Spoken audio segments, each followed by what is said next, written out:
கர்த்தர் அதிசயங்களை செய்கிறார் ஊழியங்கள் வழங்கும் ஜீவ வார்த்தை.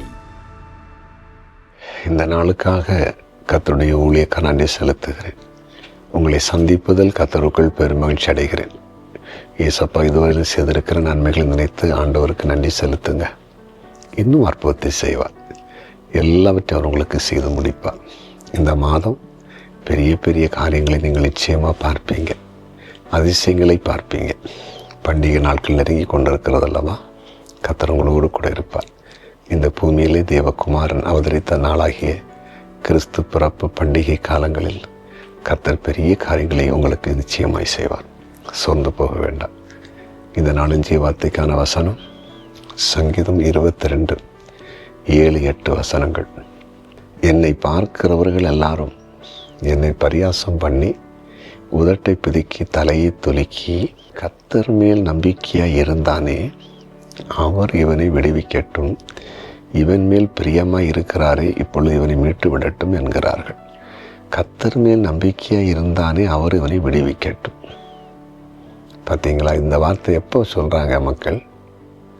நம்ம ஆண்டவராக இயேசு கிறிஸ்துவை ஏற்றுக்கொண்டு அவரை ஆராதித்து அவரை தேடுகிறேன் இல்லை, அவரை உண்மையாக நம்ம தேடுறேன் இல்லை.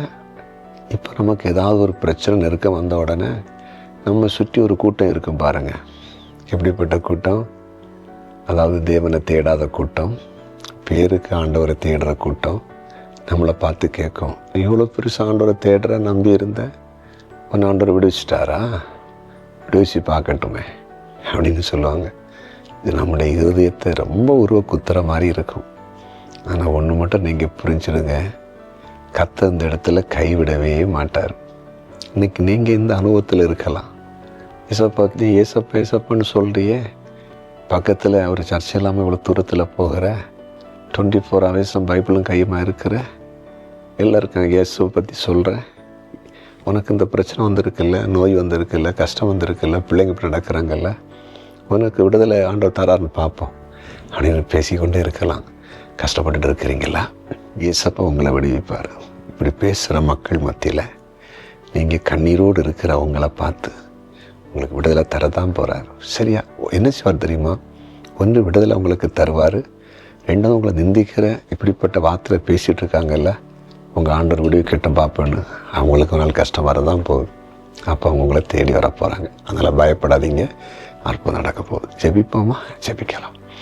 ஏசப்பா, நீ நல்லவர், நீ பெரியவர், உம்மாலேயே கூடாத காரியம் ஒன்றே இல்லை. நீர் அதிசயங்களை செய்கிற தேவன். நீர் பேசின வார்த்தைக்காய் நன்றி. இவர்களை ஆண்டவர் விடுவிக்கட்டும், விடுவிக்கிறத பார்ப்போன்னு யாரெல்லாம் உடைய பிள்ளைகளை பற்றி பேசிகிட்டு இருக்காங்களோ அவங்க மத்தியில் உடைய பிள்ளைகளுக்கு என்ன விடுதலை தேவையோ விடுதலையை கொடுத்து ஆசீர்வதிச்சிருங்க. பெரிய சாட்சியை நடத்துங்க. குறிப்பாக வியாதிப்பட்டவர்கள், பிசாசுகள் இருக்கிறவர்கள், கடன் பட்டவர்கள்லாம் விடுதலையாக்குங்கப்பா. வேலை இல்லாதவர்களுக்கு வேலையை கொடுங்க. ஆண்டவரே, சமாதான மக்களுக்கு சமாதானத்தை கொடுங்க. தேவைகளை சந்திக்கப்படாதவங்களுக்கு தேவைகளை சந்திங்க. பிறந்த நாளை காண்கிற எல்லாரையும் ஆசீர்வதிங்க. திருமண நாளை காண்கிற எல்லாரையும் ஆசீர்வதிங்க. கர்த்தருக்காக ஊழியம் செய்கிற பிள்ளைகளை ஆசீர்வதிங்க. வியாபாரம் தொழில் பண்ணுற எல்லாரையும் ஆசீர்வதிங்க. ஜெபத்தை கேட்டேன். நன்றி. இயேசுவின் நாமத்தில் பிதாவே, ஆமென்.